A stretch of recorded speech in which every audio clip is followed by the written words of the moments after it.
So I'm still here in Brazil. I've been anticipating this ESPN piece to come out, and it was the piece of trash, one-sided, typical stuff that I knew it would be.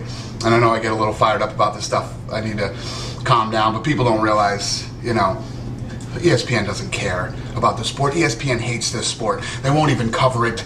They don't cover the sport. They don't do the great stories about this brand and about the sport that should be done. They don't tell stories about the fighters. Do you ever see any in-depth great story about, UFC fighters on ESPN? Hell no, you don't. You see this garbage outside the lines BS. You're going to see, first of all, this first one that we put together is we showed you how we put some of our stuff inside there, talk to some of the fighters, and take it for what you want. Then we'll show you the interview, raw, uncut, and it's, the entire interview. And you will see on some of the things, especially when you watch their version of the interview, that, you do a 40-minute interview with a guy, and then you do a 9-minute piece with him, and they make it look like all this bad stuff's going on, and they don't tell Lorenzo's side of the story when Lorenzo says things. You'll see this thing in its entirety, and you'll see ESPN, Outside the Lines, E60, and these shows like this, how they do business and what they're like. They're dirty. They're dirty, they lie, and they never really give you all the facts. That's why you can't even watch stuff like this on TV. And from now, that's why I did not participate in this interview.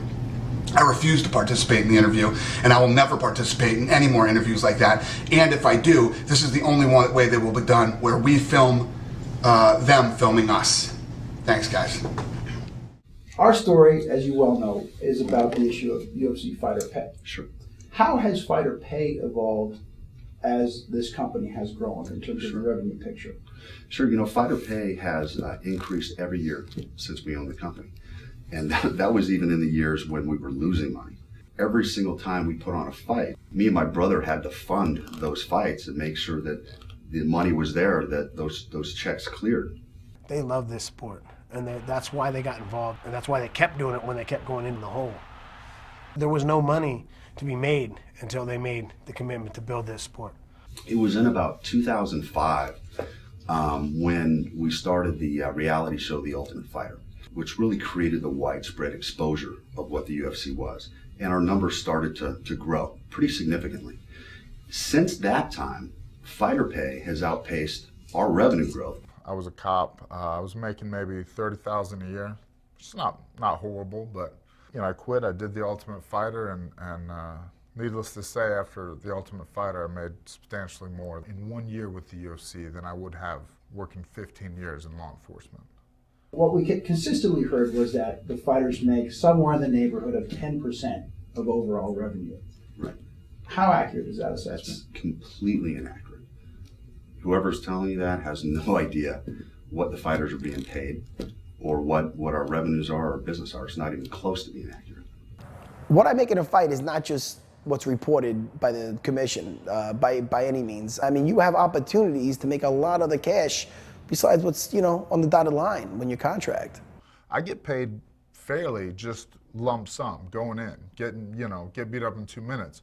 But if I do well, I get more. If the card sells well, I get more, We have a contract with the fighter. He gets paid a stated amount of money, what we call show money, sure, to come and fight. On top of that, we pay a win bonus typically. So it incents the fighter to go out and really perform. In addition to that, we pay discretionary bonuses.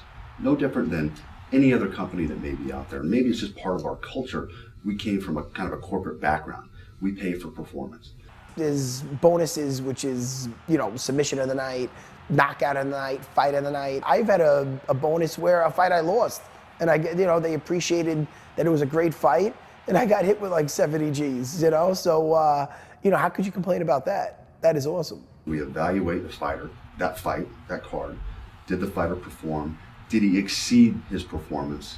Did he really go out and lay it on the line? And we pay out multiples of what's on that fighter contract. We've had guys that maybe were making $200,000 said, you know what? This guy promoted the heck out of the fight. He performed. Write him a check for $1 million. The fight was real successful, and they just decided to give you a bonus because the fight did that well. There's absolutely no reason in the world for them to have to do that. I was getting paid very well for the fights. I was very happy with, and I had a pay-per-view bonus. The way we structure things is fighters eat what they kill. If you really are the guy, then you're going to be a partner with us on pay-per-view. Albeit you put up no money, we'll put up all the money, and you get a back end on the profits. When UFC does well on a buy, on pay-per-view buys, you get some of that. You know, you get a cut of that. When I'm on a fight card and it sells well, I get extra money.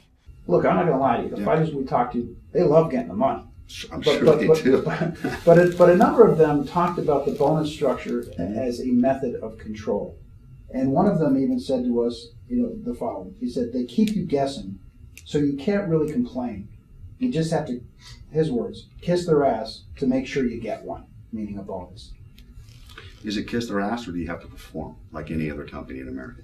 So I was getting paid very well for the fights. I had a pay-per-view bonus, so they didn't have to pay me a huge extra check just because the fight went that well and the ticket sales were that good or things were so good.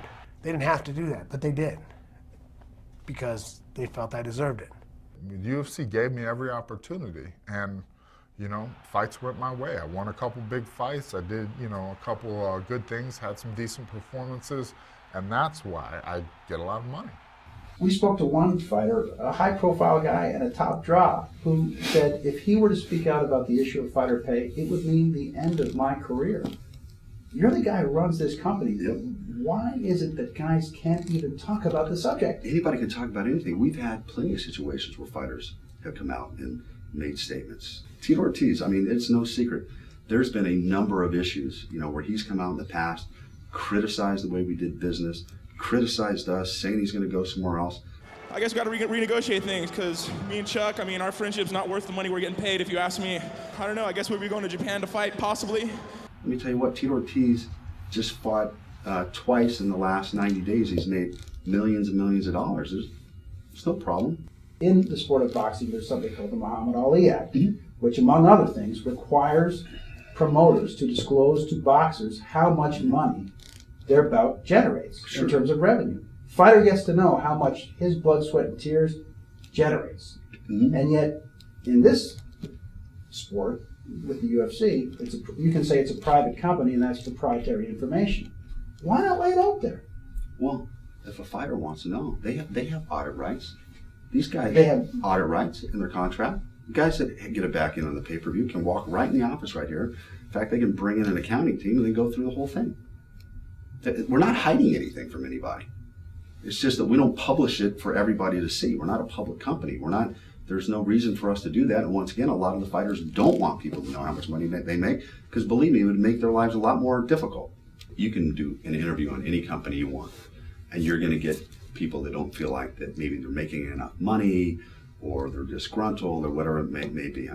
Go to any football team, go through the locker room, you're going to find guys that are mad that Tom Brady's making $18 million a year and they're getting the league minimum, right? And they're not going to go on the record because they don't want to, get the owner of the Patriots mad at them.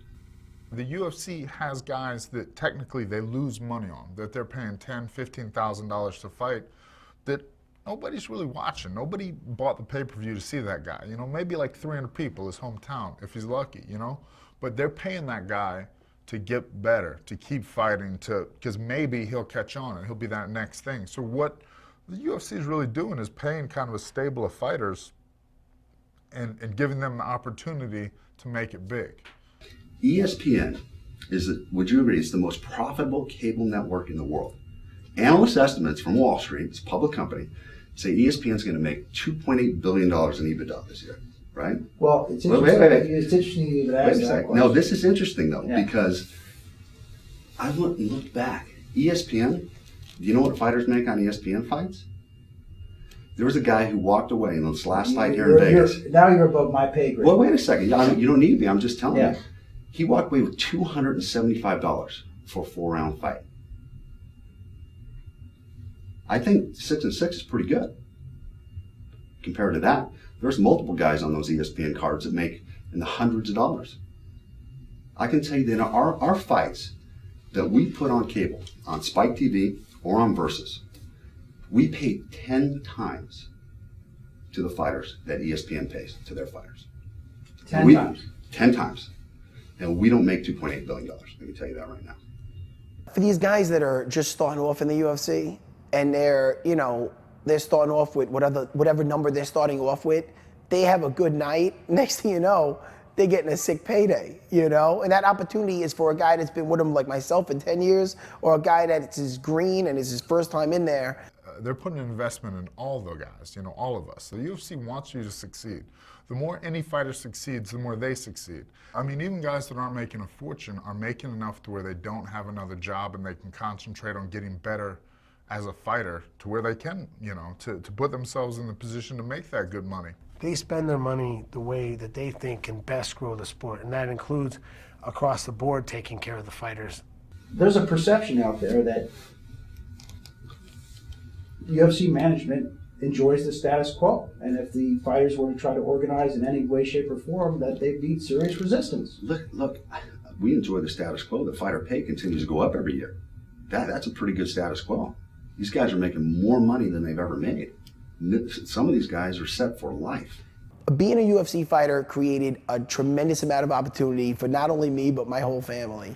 With the exposure I've gotten with the UFC and the income I've gotten with the UFC, I have 2 schools in Long Island, which both of them are over 10,000 square feet. I'm whistling to work every day and living the dream.